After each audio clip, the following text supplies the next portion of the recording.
Isang mahalagang pagpupulong ang dinaluhan ni Police Colonel Mardito G. Anguluan, Provincial Director ng Cagayan Police Provincial Office, na ginanap sa Commissary Hall Capitol Compound, Tuguegarao City, Cagayan bilang bahagi ng Pre-Disaster Risk Assessment o PDRA para sa paparating na bagyong Krising nito lamang ika-17 ng Hulyo taong kasalukuyan.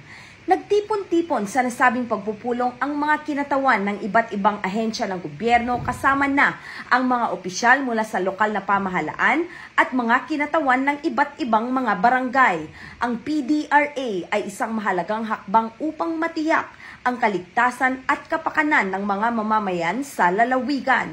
Layunin nito na masuri ang mga potensyal na epekto ng bagyo mula sa pinsalang maaaring idulot nito sa mga infrastruktura hanggang sa panganib sa buhay at ari-arian ng mga residente.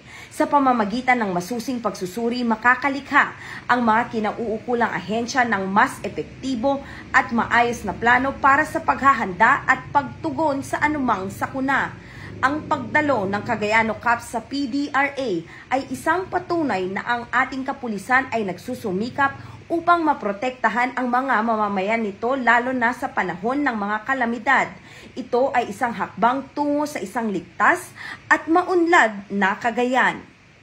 Mula dito sa Tuguegarao City Evacuation Center, ako ang iyong PNN correspondent, Patrol Woman ni Lorenzo. Alagad ng batas, tagataguyod ng Balitang Pulis.